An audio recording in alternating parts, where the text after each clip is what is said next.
নিম্ন আয়ের মানুষের সকালের নাশতায় সবচেয়ে সাশ্রয়ী খাবার বিস্কুট পাউরুটি। একই সঙ্গে রাজধানীতে বসবাসরত লাখ লাখ শিক্ষার্থীর সকালের নাশতা কিংবা দুপুরে খাবারও রুটি বিস্কুট।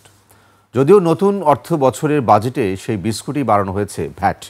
এনবিআর চেয়ারম্যান বিষয়টি নিয়ে সংবেদনশীল হলেও এই ভ্যাট কমার সম্ভাবনা ক্ষীণ। সাদাত হাবিবি সেতু report. Colour expert, George sap এবং মাইল্ড অন হ্যান্ডস টেকনোলজি সমৃদ্ধ অরিক্স ক্রিস্টাল ওয়াশ আপনার লন্ড্রি এক্সপার্ট। 10 থেকে 15,000 টাকা মাসিক আয় করা মানুষের মধ্যে 60% সকালের খাবার খান না এবং 3.5% মানুষ দুপুরের বা বিকেলের খাবারও বাদ দিতে বাধ্য হন। 88% নিম্ন আয়ের মানুষ প্রতিদিন কোনো না কোনোভাবে রুটি বিস্কুট খেয়ে থাকেন।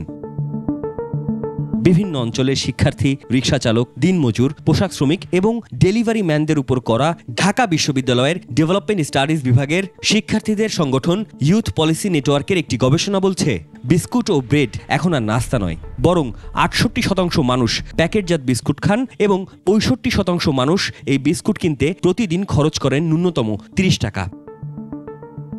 2025-26 অর্থাৎ নতুন অর্থ বছরের বাজেটেও বিস্কুট ও পাউরুটির উপরে ভ্যাট 5% থেকে বাড়িয়ে 7.5% করা হয়েছে। খাবার মৌলিক অধিকারের মতো যে আমাদের খেয়ে বাঁচতে হয়, তো এই শ্রেণীর মানুষের যে পাউরুটি বিস্কিটের উপরে যে ভ্যাটটা আছে, আমরা চাই কোনোভাবে এই ভ্যাটটা না থাকুক। 60% খুচরা বিক্রেতা বলছেন, ভ্যাট বৃদ্ধির কারণে তাদের দোকানের প্যাকেটজাত বিস্কুট ও ব্রেড বিক্রি কমেছে। বেচা কিনা বন্ধ হয়ে যাচ্ছে। আমাদের যে টার্গেট, সেই টার্গেট আমরা ফুলফিল করতে পারতেছি না। আমরা রাজস্ব কমে যাচ্ছে, কারণ আমি যদি বেচা বিক্রি না করি তাহলে আমি ভ্যাট দিব কোত্থেকে?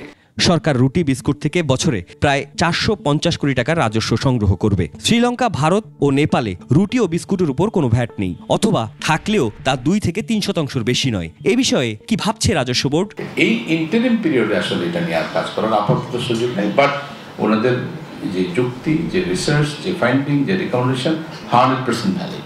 এবং সরকার যখন জনগণের কথা চিন্তা করবে, এটাতে যেটা বললেন, যেটা উঠিয়ে দিতে পারলে একদম ভালো, সেটাও হয়তো আমরা ভবিষ্যতে চিন্তা করতে পারি। নীতির মধ্যে হচ্ছে রিগ্রেসিভ আর কর প্রশাসন হচ্ছে একটু কর্তৃত্ববান।